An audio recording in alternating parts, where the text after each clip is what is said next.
Hey guys, welcome back to RPO Restorations. Today, I decided to continue the series on the downsized GM full-size B-bodies of the late 70s and early 80s. I previously did a profile on the Chevrolet Caprice and Impala, so by request, today we're going to talk about the BOP cousins, the full-size Buick Lesabre, Oldsmobile Delta 88, and Pontiac Bonneville. Starting in the 1977 model year, GM decided to downsize its full-size B-body lineup, a risky move considering at this time its full-size cars were also some of its biggest sellers. Internally known as Project 77, the plan's goals were ambitious. They wanted to significantly reduce the weight, length, and width of their full-size models while also making them roomier inside and stronger to adhere to increasingly stringent impact standards. By the end of the day, they succeeded. Producing some excellent flagship cars, they sold very well for years to come. The most well-known of these being the Chevrolet Impala and Caprice models. You can check out that video with the link up top. Let's now take a look at the other full-size models, starting with the Buick Lesabre. The 1977 Buick Lesabre debuted in both coupe and pillared sedan form and in three distinct models: the base, custom coupe or sedan, and the Lesabre Sport Coupe. The Buick Estate wagon would also be a choice for those who needed even more room. The Lesabre featured a distinctive front end, which is still recognizable today. The custom models also featured Buick's now simulated venti ports on each fender, used to show how many cylinders were in the engine.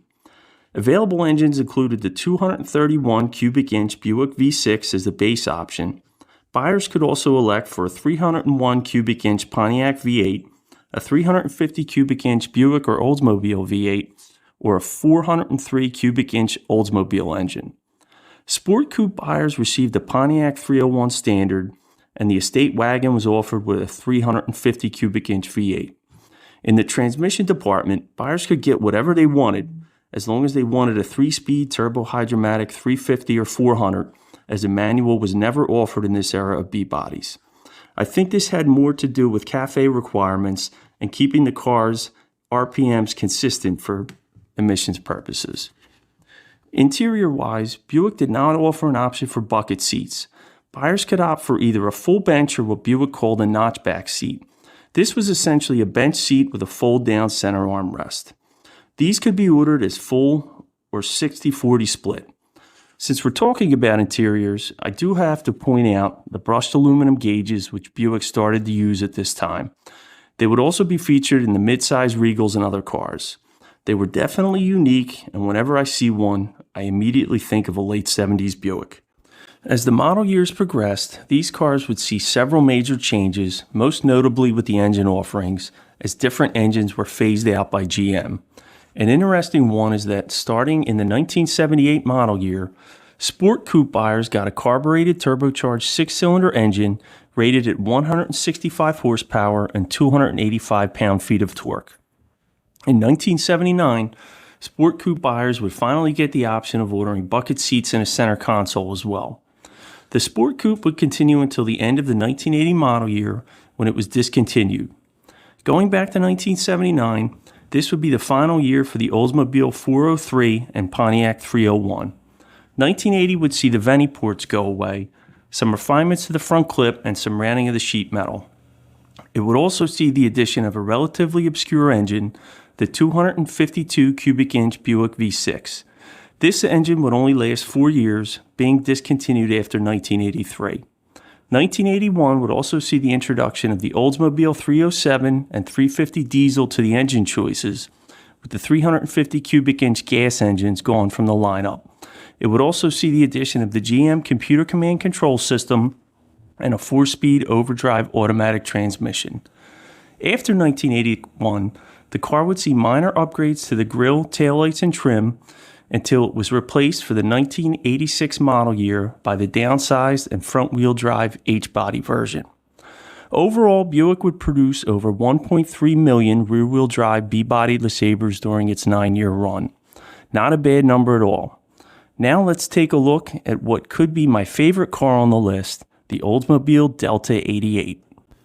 The Delta 88 also debuted for the 1977 model year, available in base and Royale trim, along with the Custom Cruiser station wagon. The Custom Cruiser would have the notoriety of being the last carbureted vehicle produced by GM for the 1990 model year, but that's a story for another video. Buyers could choose from a 231 cubic inch V6, a 260 cubic inch V8, a 350 cubic inch V8, or an Oldsmobile 403 cubic inch V8. Speaking of engines, this was the car that caused the whole corporate engine controversy with GM in the late 70s, but we'll leave that one alone for now. The Delta 88 would end up being the pace car for the Indy 500 this year, driven by actor James Garner. The car featured a removable Targa roof for the race, which was never available in production. For the 1978 model year, Olds introduced the Holiday 88 Coupe, which may be my favorite B-body from this generation. Featuring bucket seats, a floor shifter, and Oldsmobile super stock wheels, I don't know what it is about this car that gets me, but there's just something about a full-size car sported up a little bit that I really like. 1979 would see the addition of the Royale Brougham, featuring those quintessentially late 70s, early 80s pillow top seats, as well as trim upgrades. This would also be the last year for the 403, as it was discontinued. 1980 would see the Oldsmobile 307 added to the lineup, and the Delta 88 got the slightly more rounded sheet metal along with the rest of the B-body lineup. This would also be the last year for the Oldsmobile 350, with the 260 and 307 becoming Oldsmobile's only V8 offerings starting in 1981. 1981 also saw the introduction of the electronic carburetor to the car, along with the GM computer command control system and an overdrive automatic transmission. By 1983, Oldsmobile would end production of the 262 cubic inch V8, leaving only the Buick-built 231 V6, the Oldsmobile 307, or a 350 diesel as the available engine choices. 1984 would see the base Delta 88 discontinued, with the Royale and Royale Brougham remaining. With the downsizing and conversion of the Oldsmobile 98 to front-wheel drive, 1984 marked the year the largest Oldsmobile you could buy was a mid-level Delta 88. The Delta 88 would continue on for another year until it too lost its body-on-frame construction and rear-wheel drive power, to be replaced in 1986 by the front-wheel drive 6-cylinder version. The last car on our list is Pontiac's version of the 1977 downsized B-body. This car has a bit of a confusing history with its naming convention. More on that in a minute. Pontiac initially released 3 versions of this car, the lower-end trim Catalina and the higher-end trim Bonneville.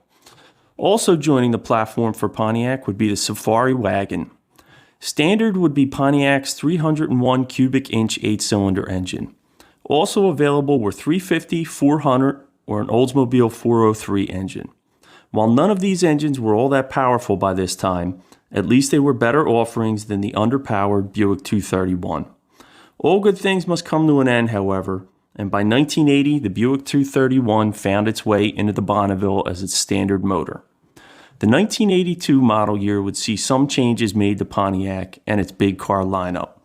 There was a push by Pontiac's management to make Pontiac GM's small car division, so a decrease in B-body sales during the 1979 model year was used as a reason to axe its full-size lineup.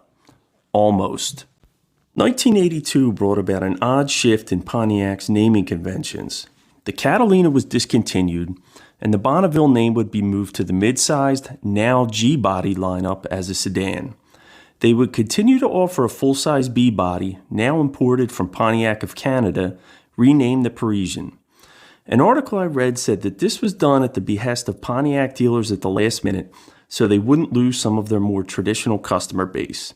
It does seem to fit, as just prior to this there was a management shakeup at Pontiac. It all seems kind of last minute and makes sense given the circumstances. Either way, the Parisian would continue on until 1986. A little side note on these Canadian Pontiac Parisians. From 1977 until the 1981 model year, they were based on their U.S. counterpart sheet metal. Starting in '82, they were based on and used the sheet metal of the Chevrolet Impala with a revised grille and taillights. In order to make them stand out in the U.S. market a little more, the 1985 and '86 cars reverted back to the Pontiac sheet metal stampings used on the 80 and 81 Bonnevilles, bringing back the rear wheel skirts. The Safari wagon would continue on until 1989, when it would be the first GM full-size wagon to end production, with Pontiac beginning to produce the Pontiac Transport minivan for the 1990 model year. When I was writing this script, I realized these may have been the last full-size cars ever made where each divisions were unique. You could buy a Pontiac with a Pontiac V8, an Olds with an Oldsmobile V8, and so forth. What do you guys think of the full-size cars from GM's Buick, Olds, and Pontiac divisions? Let us know in the comments section. Thanks for watching.